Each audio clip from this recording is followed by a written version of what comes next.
देश के अंदर जो लंबे समय से मांग रही है, भारत के संविधान के अनुच्छेद 44 में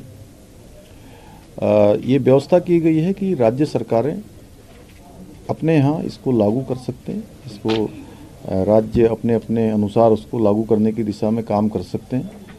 उसके अनुसार ही हम सदन में चर्चा करेंगे और विधेयक के रूप में लाकर विधेयक बनेगा। उत्तराखंड राज्य जहाँ गंगा का प्रदेश है, यमुना का प्रदेश है, देवभूमि है, बाबा बद्री विशाल, बाबा केदार, आदि कैलाश, अनेकों नदियाँ जो पूरे देश के अंदर लोगों को जल देने का काम करती हैं, कहीं आचमन के लिए, कहीं सिंचाई के लिए, जीवन को प्रभावित करने का काम, प्रभावमान करने का काम यहाँ से होता है।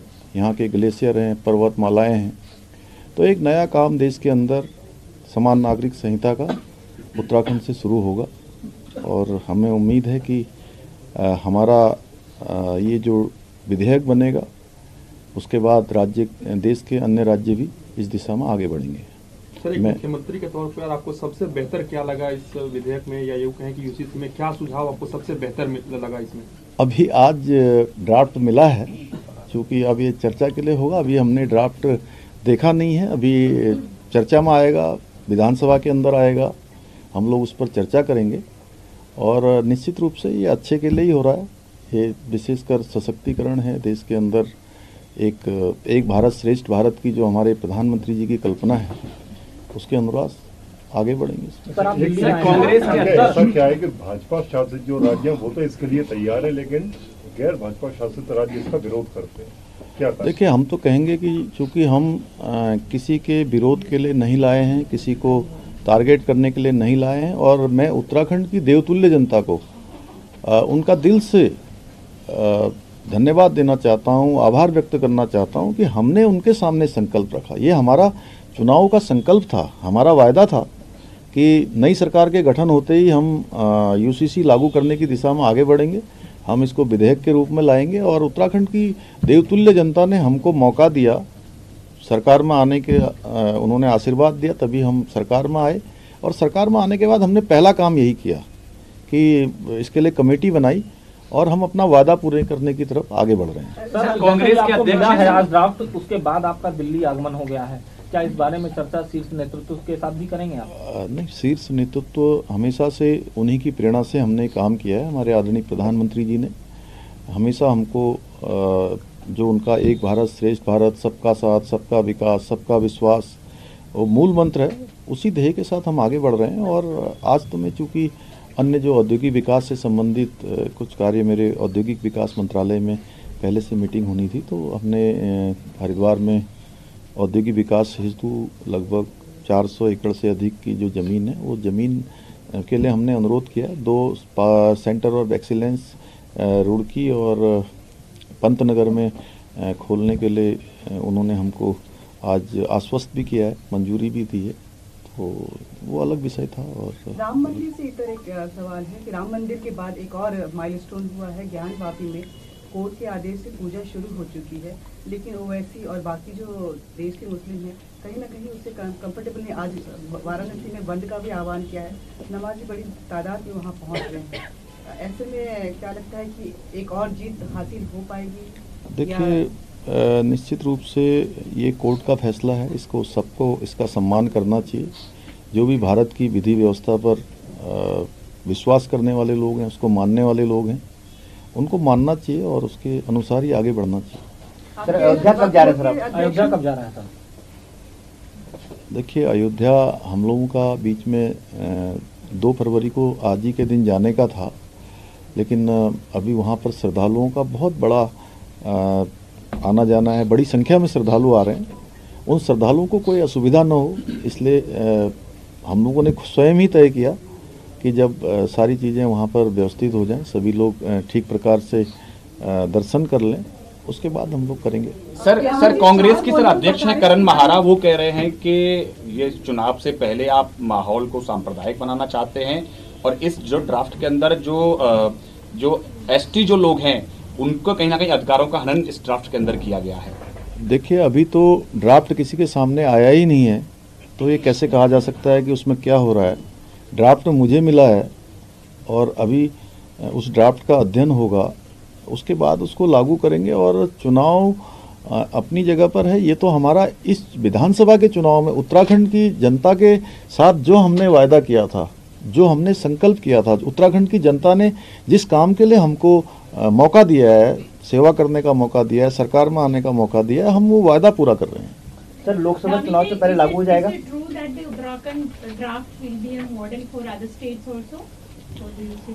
नहीं, मैंने कहा कि हम उत्तराखंड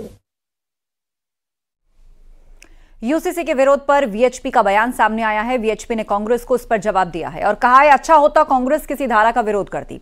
यूसीसी का विरोध यानी संविधान का विरोध, सिर्फ वोट के चलते यूसीसी का विरोध, ये कहना है वीएचपी का। मसले पर राजनीति भी शुरू हो गई है। कांग्रेस के जो नेता हैं वो कह रहे हैं कि चूंकि बीजेपी चुनाव से पहले माहौल को सांप्रदायिक बनाना चाहती है, इसलिए चुनाव से ठीक पहले यूनिफॉर्म सिविल कोड लेके आ रहे हैं और माहौल को कहीं ना कहीं सांप्रदायिक बनाना चाह रहे हैं। ये प्रक्रिया तो लंबे समय से चल रहा है, उसका कल्मिनेशन अब हुआ है। मैं समझ सकता था अगर कांग्रेस के नेता उसकी किसी धारा पे टिप्पणी करते, पर अगर वो कहते हैं कि इसको आना ही नहीं चाहिए, तो वो संविधान का अपमान कर रहे हैं। संविधान में सरकारों को निर्देश दिया गया है कि वह जल्दी इसको बनाएंगे। वह अंतर्राष्ट्रीय कानून का अपमान कर रहे हैं। यह मनुष्य और स्त्री की समानता का विरोध कर रहे हैं। मैं कहूंगा कि यह विरोध वोट बैंक की खातिर ज्यादा है और सिद्धांतहीन है।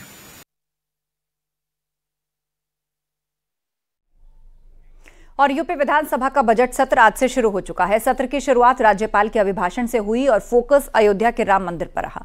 बीजेपी के तमाम विधायक और मंत्रियों ने भी सदन में जय श्री राम के नारे लगाए और उसके बाद सदन पूरी तरह राममय हो गया।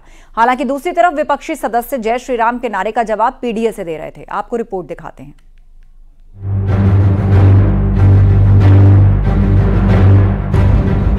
ये तस्वीर उत्तर प्रदेश विधानसभा की है, जहां बीजेपी के विधायक बम्बारों में लगे जुबान में जय श्री राम की गूंज है और सदन पूरी तरह से राममय हो चुका है।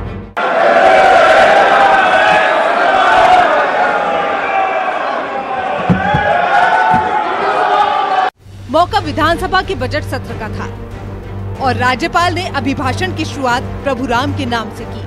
उन्होंने बताया कैसे रामलला विराजमान के पावन अवसर पर देश ही नहीं बल्कि विदेश में भी जश्न और उत्सव का माहौल था। लगभग 5 शताब्दियों की सुदीर्घ प्रतीक्षा के बाद बीती 24 जनवरी 2024 को सनातन भारतीय संस्कृति के प्राण हमारे आदर्श प्रभु श्री रामलला ने अपनी जन्मभूमि अयोध्या में भव्य भव्य और दिव्य मंदिर में विराजमान हो गए हैं। पूरे विश्व ने इस अलौकिक अवसर का साक्षात्कार किया। भारतीय जन आस्था के संकल्प की सिद्धि के प्रति श्री राम जन्मभूमि मंदिर के रूप में राष्ट्र मंदिर की स्थापना भारत के सांस्कृतिक गौरव की पुनः प्रतिष्ठा है। हम सभी आजादी के अमृत काल में प्रवेश कर चुके हैं। ऐसे विशिष्ट कालखंड में हमारी सांस्कृतिक विरासत का यह दिव्य प्रतिमान हमें और आने वाली पीढ़ियों को प्रभु श्री राम के आदर्शों पर चलने का सदैव प्रेरित करता रहेगा। लेकिन हैरानी की बात तो ये रही कि एक तरफ विधानसभा में राम नाम की गूंज सुनाई दे रही थी, तो दूसरी तरफ समाजवादी पार्टी के विधायक गो बैक के नारे लगा रहे थे। राज्यपाल के अभिभाषण तक का विरोध कर रहे थे, जिस पर राज्यपाल आनंदीबेन पटेल ने विपक्षी सदस्यों को जवाब भी दिया। उन्होंने कहा और शोर मचाइए, कौन चला जाएगा ये बाद में पता चलेगा।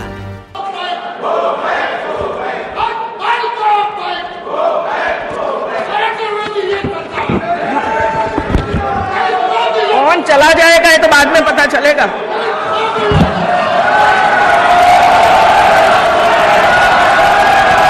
मैं तो चलने वाली नहीं, कौन चला जाएगा।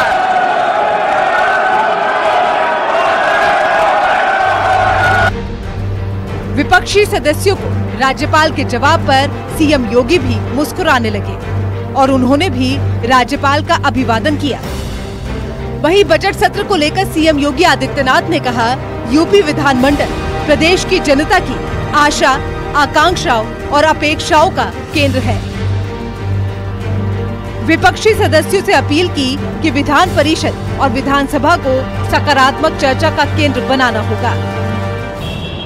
उत्तर प्रदेश विधानमंडल 25 करोड़ जनता जनार्दन की आशा आकांक्षाओं और अपेक्षाओं का एक केंद्र है।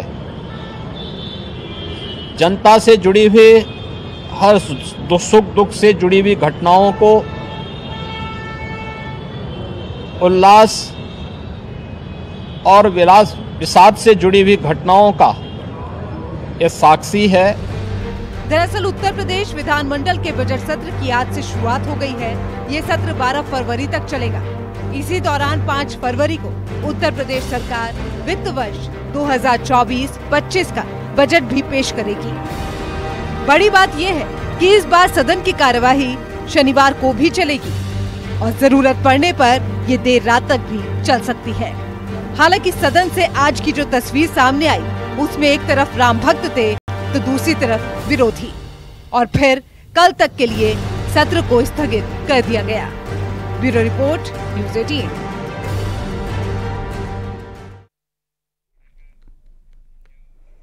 एसपी अध्यक्ष अखिलेश यादव ने बीजेपी सांसदों को लेकर बड़ा दावा किया।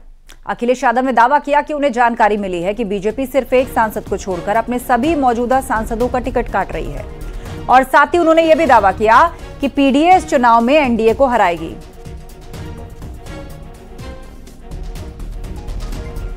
और अभी मुझे जानकारी मिली है, मैं आप लोगों को ब्रेकिंग न्यूज देना चाहता हूं। भारतीय जनता पार्टी अपने सभी सांसदों की टिकट काटने जा रही है, एक के सिवाय, और वो भी जो एक है वो भी अपनी सीट बदलने की सुना है, सीट बदलना चाहते हैं। तो ये समाजवादी पार्टी जीत के लिए आगे बढ़ रही है और हमें उम्मीद है कि पीडीए ही एनडीए को हराएगा। बजट सत्र शुरू होने से पहले डिप्टी सीएम ब्रजेश पाठक ने समाजवादी पार्टी के धरने पर सवाल खड़ा किया। आरोप लगाया कि सपा अपने डीएनए को कभी नहीं बदल सकती और उत्तर प्रदेश की जनता ने इन्हें पहचान लिया है। डिप्टी सीएम केशव प्रसाद मौर्य ने विपक्ष से सकारात्मक भूमिका निभाकर सदन के समय का सही इस्तेमाल करने की अपील की।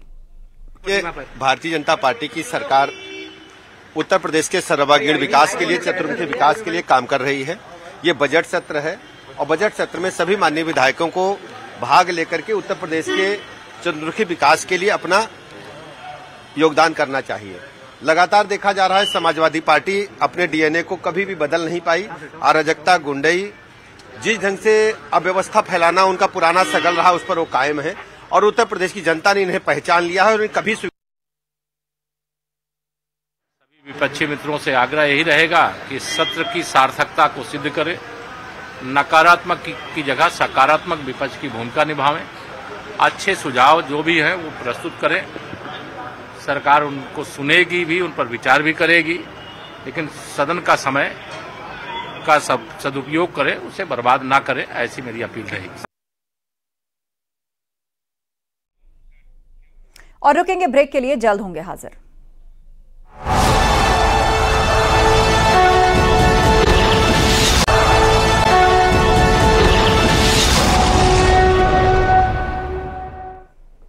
केंद्रीय मंत्री स्मृति ईरानी ने 2021 में अपना आशियाना बनवाने के लिए अमेठी के जिला मुख्यालय गौरीगंज के मेदन मवई गांव में 11 बिस्वा जमीन खरीदी थी और इस पर उनके घर का निर्माण कार्य लगभग पूरा हो चुका है। गृह प्रवेश के लिए शुभ मुहूर्त देखा जा रहा है। जल्दी गृह प्रवेश की तारीख भी तय हो जाएगी।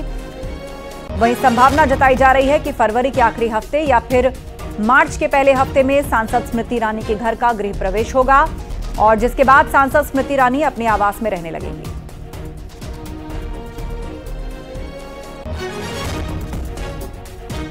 मोदी जी की कौहार में जब मीटिंग थी तब भी उन्होंने कहा था कि मैं ऐसा प्रत्याशी आपके बीच में लाया हूं जो आपसे रिश्ता रखेगा।